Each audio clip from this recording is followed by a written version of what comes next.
The dad. Rock and roll!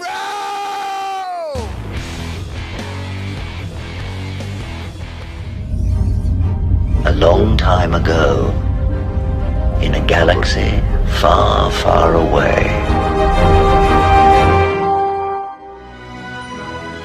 Feel, don't think.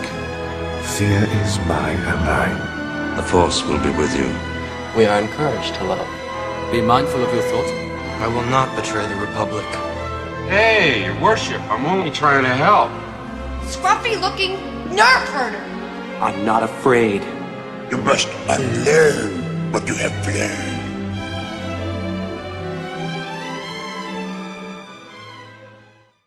So after yesterday's question and answer with Sparrow, it became apparent from what they were saying that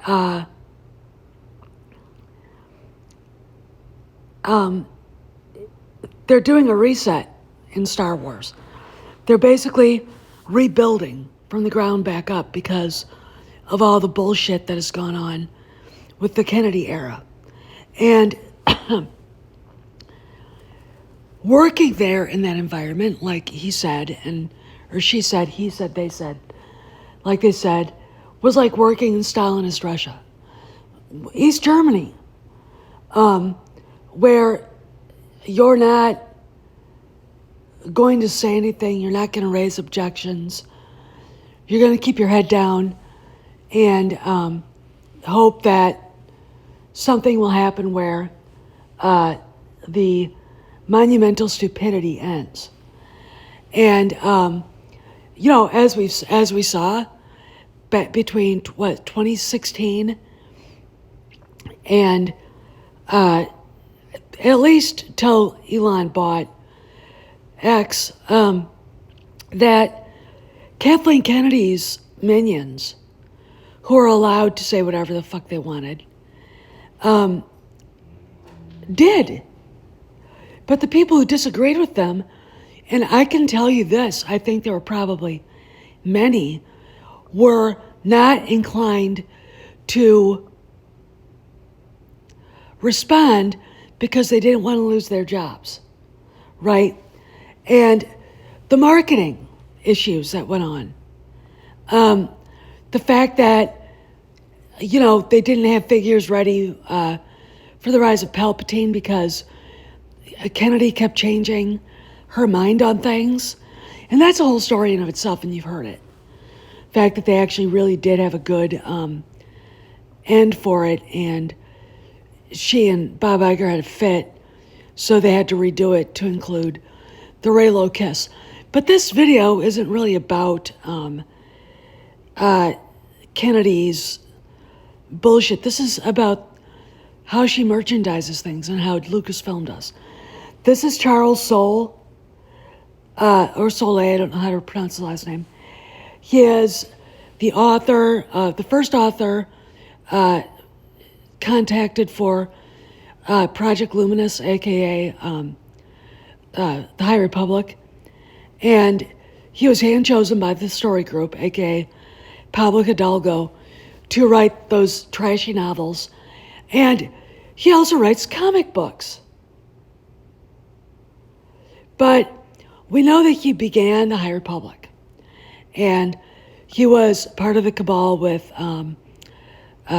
Daniel Jose Older, who's a giant, ugly, racist, who wrote a book called Last Shot, attacking Han Solo, because he's a white man. Claudia Gray, who's obsessed with sexuality, wrote books for it. Justina Ireland, racist black woman, wrote books for it. Can't remember the other author. There were other authors involved too. But Soleil was the one who began it. And the High Republic was a failure. If you went and did your research, you realize the only places that these authors could actually see their books sold was Scholastic magazine. And from time to time, High Republic novels are dumped on the shelves at Ollie's because companies can't sell them. But What I want to talk about is the fact that Soul also, like I said, writes comic books. And the latest Vader comic book is absolutely appalling. And they wonder why Star Wars is in like a frozen in carbonite for Star Wars terms, right? Here it is. The last Vader book. Darth Emo, you have the schnoz, and trying to put Vader's helmet on or something. If you're trying to get people to be interested in Star Wars, probably should not use Adam Driver at all. There are reasons why Adam Driver didn't get his Darth Vader, his movie, because he can't sell shit. Nobody liked the character. Vader, mixing him with Vader, they're just making the Dark Lord look stupid. The thing about Kyle Ron is he was never fully incorporated into the dark side. His eyes never manifested the dark side, never went yellow. And he was just basically a conflicted, immature child, overgrown, stunted adolescent. And for some reason, the only people that felt bad for him were the people that were attracted to him, basically the 300-pound blue-haired land whales, the lesbians, and the 45-year-old cat ladies. When I look at this magazine or this comic book, I feel like I'm looking at a repackaging and a rebranding, trying to explain and apologize for the character, and I don't care. I really don't think there's a fan out there that cares. Again, Disney said no to the movie version or whatever because it couldn't sell. More on the other side. Argle, gargle, google, goo. What? Now you know how it feels. What are you talking about? My head hurts. That's your brain trying to comprehend its own stupidity.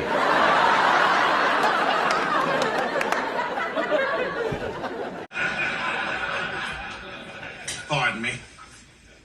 I have to go poke out my mind's eye.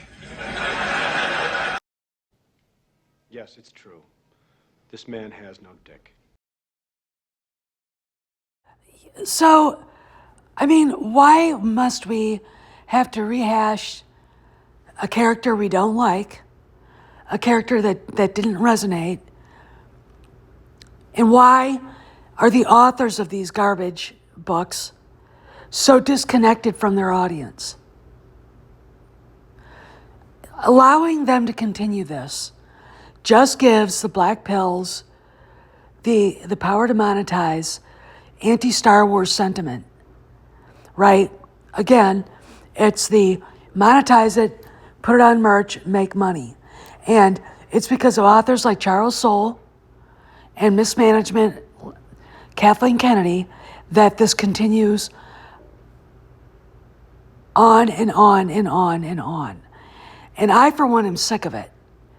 You know, if Disney says we're not making the movie, why is Charles Soule writing a comic book with little Benji Solo, the sad boy? You know, there are things that really piss me off, and this is one of them. It's called not knowing who your audience is, not knowing what they want. What they did was they connected him to Darth Vader again. Anakin would have beat the shit out of him, by the way. Anakin would have spanked his ass red, white, and blue. And then Qui-Gon and Obi-Wan Kenobi would have added in their fair share of what the fuck. But here we are. Why? Because people who are disordered in their thinking, and this is the left, think we want these things. They think that's what masculinity is. And it's not. Right? It's like, in my opinion, looking at Obi-Wan Kenobi and Qui-Gon Jinn, who, in my opinion, are true Jedi Knights, and looking at Anakin Skywalker, realizing that he was not formed enough to basically behave like an adult. He believed too much in his own self-awareness, and he wasn't mature enough to grasp what he was. And he believed in it, but there you go, right? Darth Emo is not the guy that these lefties say he is. He's mentally unbalanced, emotionally immature. His maturity level is that of like a 15-year-old boy. When you watched Star Wars, or the first one, The Force Awakens, the emotional outbursts, grown-up men don't do that. Real men don't do that. And the fact that these authors have to rationalize it, and his fans have to rationalize it, is just sickening. It's a sickness of society. And I have to say, Darth Emo is part of that sickness. There's no excuse for writing a bad character. And he was a bad character compared to Anakin Skywalker. Anakin was very vocal in his conflict in Revenge of the Sith before he fell. Darth Emo would just trash mainframe computers and act like a 5-year-old, temper tantrum. Again, not knowing what his destiny was, not knowing or grasping his own self is not a grown-up man, right? But now we've got Charles Soule, disconnected from reality author, writing yet another novel about Darth Vader, or a comic book about Darth Vader, and trying to connect Anakin Skywalker to Darth Emo to try to repackage Darth Emo as a great character, and he's not. He's really not. The fact that Adam Driver actually had the temerity to say he thought the character was good when he never showed up to Star Wars Celebration, or he didn't do any of the PR, says boundless fathoms of what he thought of the character in reality. Okay? But here's the end point.